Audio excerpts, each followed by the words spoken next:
Hi everyone! So in celebration of our June Summer Lovin' box, we thought we would sit down and share a few of our favorite books to read during the hot summer months with you. So we're really looking forward to it, so let's just jump right in. So my first pick isn't officially published yet. It comes out in June, but I loved it so much I wanted to let you all know about it so you can add it to your TBR, and that is Summer of Salt by Katrina Leno. This is kind of like a really awesome mix of contemporary and magical realism about a girl who lives on this tiny like seaside island, and there's a lot of different elements in this book that kind of combine to make this really atmospheric magical story. So in this family, all of the women are granted magical powers, usually by the time they turn 18, and our main character is about to turn 18 at the end of the summer, and she hasn't gotten her powers yet, so she's a little bit worried. She has a twin sister, and a lot of it is about their relationship, and they're kind of growing apart. It's also about our main character falling in love for the first time with a girl that comes to stay at their family's B&B. And then the weirdest thing is, in this story, in this town, it's kind of known across the world as a town where a 300-year-old rare bird comes to visit every summer. And so her family run a B&B, and all of these like bird watchers come and like trying to capture a glimpse of this bird, and the bird plays a lot in the story. And that's kind of where a lot of the magical realism comes in.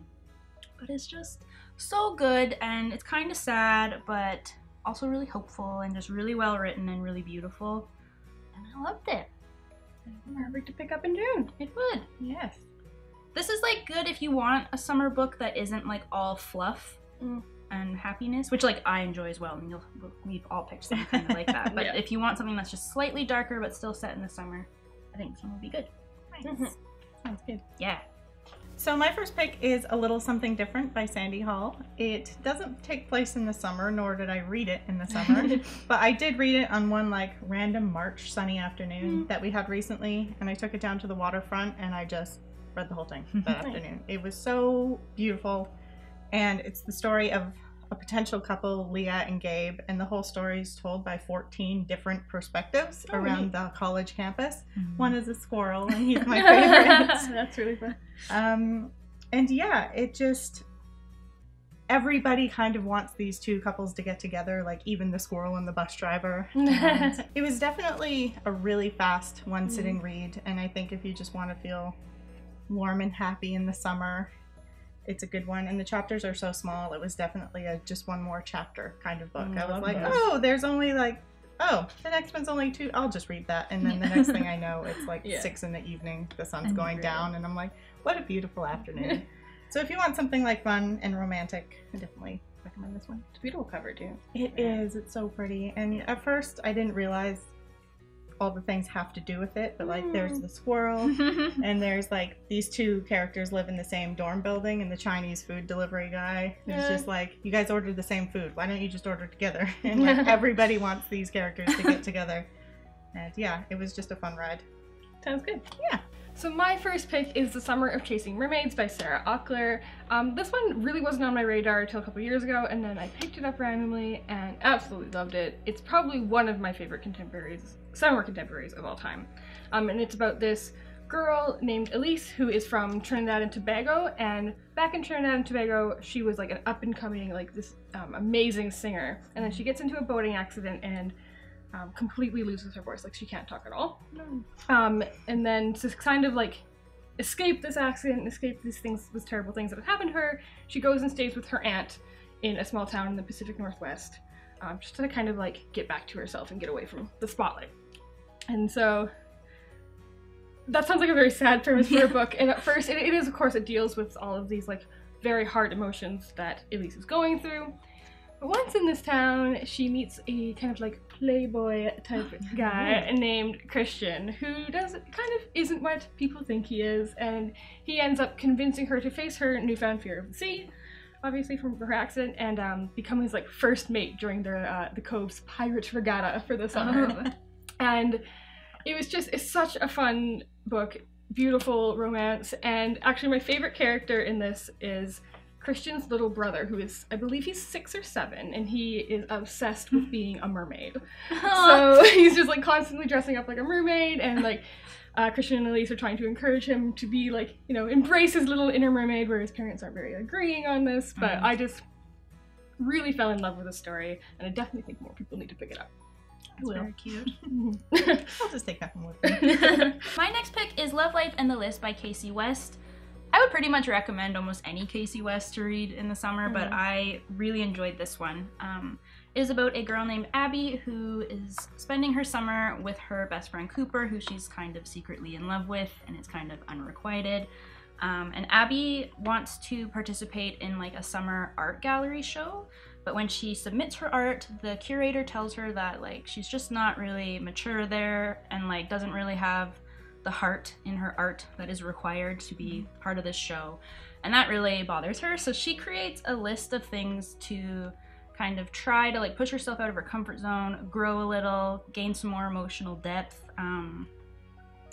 Like on the back here, a few of the things says face a fear, learn a stranger's story, fall in love, and her and Cooper kind of go and try and accomplish everything on this list together throughout the summer. And it's just great. I think this might be my favorite Kasie West book. It's up there for me, that's for sure. So if you are a fan of Kasie's books, I definitely recommend picking this one up. Don't miss out. It's really, really cute. So the next on my list is pretty much a classic. It's The Unexpected Everything by Morgan Matson. I love contemporary romance, and both of you have been like, you need to read this book, you need to read this book. So I read it last summer within 24 hours. I loved it. I couldn't put it down. Our main character in this one is Andy, and she's got these great plans to do a super internship for the summer, but her dad's in politics, and with a bit of scandal, her internship falls through. So she ends up becoming a dog walker for the summer, which is pretty much my dream job. That would be awesome. But she's just trying to like struggle to get her things back on track for the summer and not feel like it's been wasted. So we basically follow Andy along throughout the summer. She goes to parties with her friends, kind of avoids her dad, even though they really should work things out. And then one day she has this perfect little meet cute with Clark, who's just a writer who's hiding out in her small town for the summer. And they cross paths more than once, so that kind of goes somewhere. The other fun thing about it is that it's a really good friendship story. Like, she puts on this like annual scavenger hunt with all her friends, so they all divide up into teams and earn points, and it's just really fun. I would love to have a group of friends in a small town like that, where it's like, this is a thing and we're doing it. But it's just really cute, and it's a lot of fun, and I liked every character in it. There wasn't really, I mean, especially Clark, but his boyfriend. But yeah, I'm sure everyone's read it already, but if you haven't, and like really any Morgan Matson book is good for summer, but this one's really fun as well. So next up I have a book that starts in the summer, and that is The Gentleman's Guide to Vice and Virtue by Mackenzi Lee, OwlCrate book. This book is just so much fun. We all love it. It is about Monty, who has finished school and is off on his grand tour of Europe during the 1700s before he has to like take on responsibility and take over his father's estate and just kind of be free and a little bit reckless for it's basically a European road trip. And road trip books are, as we all know, the best for summer.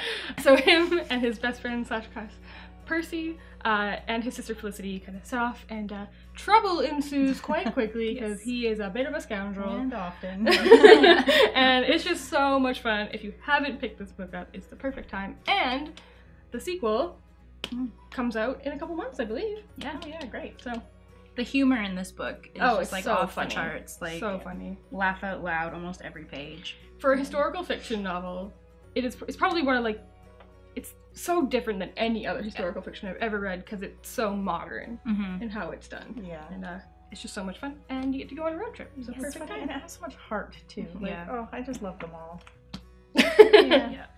Good book. So to be honest, when we first decided we were going to film this, I very nearly almost picked all really sad summer books.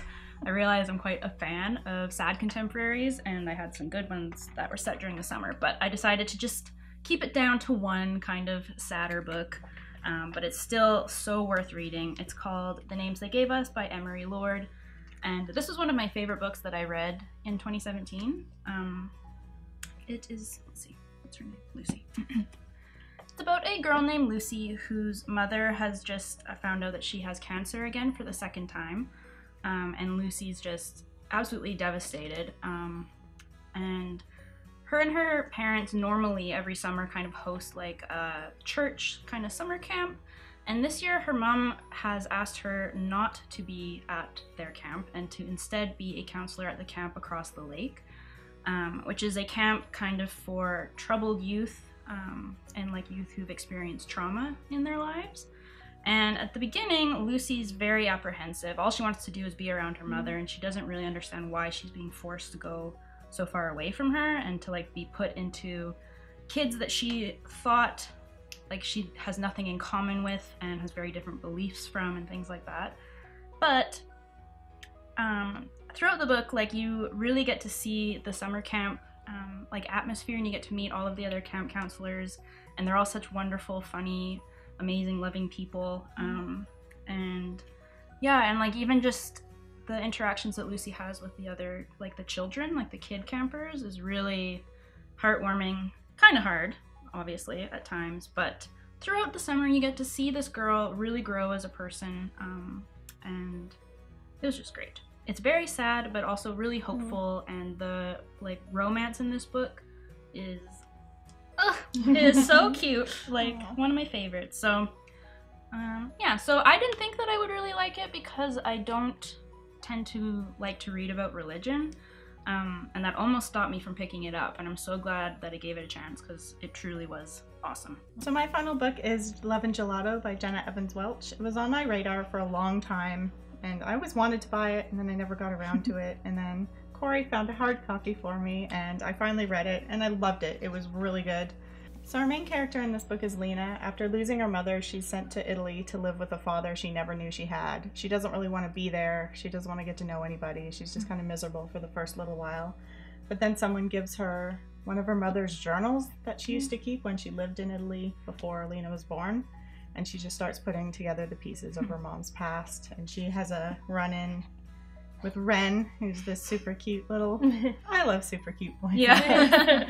And he kind of like comes on, befriends her, even though she's kind of unwilling to make friends. And he's like, no, let's do this, we'll go do that.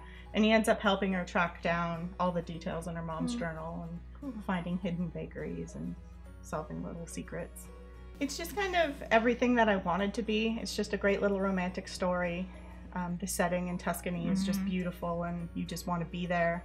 It was just really nice to follow her along on her journey, and kind of, she always checked in with her friend back at home in America and was like, I hate it here. And like the more she talked, the more she really liked being in Italy.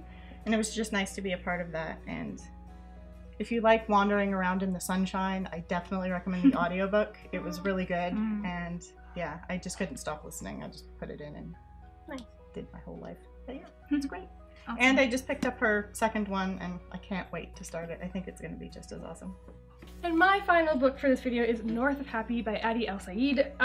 This is his third book, I believe, and so far my favorite. This is about a Mexican-American boy who grew up in Mexico City with a wealthy family, just finishing high school and realizing that he's not really wanting to follow the path that his family has kind of set up for him.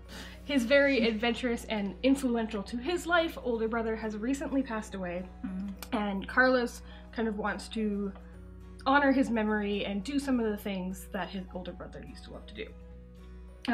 Carlos is also obsessed with cooking. He wants nothing more than to be a chef. This is not what his family wants for him. So kind of on a very spur of the moment decision, Carlos runs away and heads to a small island in the Pacific Northwest on the recommendation of his brother to visit one specific restaurant, just on a whim, just to eat at that restaurant. Interesting. He ends up convincing this like world-renowned chef at this restaurant to give him a job. So he starts cooking at this restaurant and befriending the people that work there and kind of figuring out how to deal with his grief for his brother while also moving on, making friends, and kind of developing a romance as well, and just trying to figure out what he wants from his life.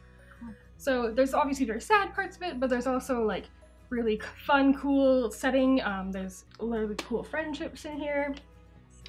I love the setting of the Pacific Northwest on an island, and that he works in a kitchen, because that's just something that really I worked in a kitchen for many, many years, so like all of the like kitchen lingo in here, I was like, I know what he's. As soon as you like said that, I was like, oh, this is such a you book. Yeah. So this is like, this setting was my life for quite a long time. Yeah. You know, working in a small restaurant on an island in the Pacific Northwest. That's what I did. So this is a really great story. I love Carlos's character, and it also just ends in a way that it's so satisfying. It's like realistic. Like it has a good ending, but it's not necessarily a happy ending. Right. But it's like it's a good ending. It makes sense. And I really, really enjoyed this. Was very surprised by how much I liked it, and I think more people need to pick it up. Yes. Sounds good. So those were just a few of our favorite summertime reads. If you have any recommendations, please leave them down below. We're always on the lookout for a good summertime book. So we made this video in celebration of our June Summer Lovin' box, and this box is available to order now. So if you want it for yourself, go to OwlCrate.com to subscribe today. So if you enjoyed this video, please give it a big thumbs up and subscribe to our channel. Happy reading and thanks for being awesome. Bye!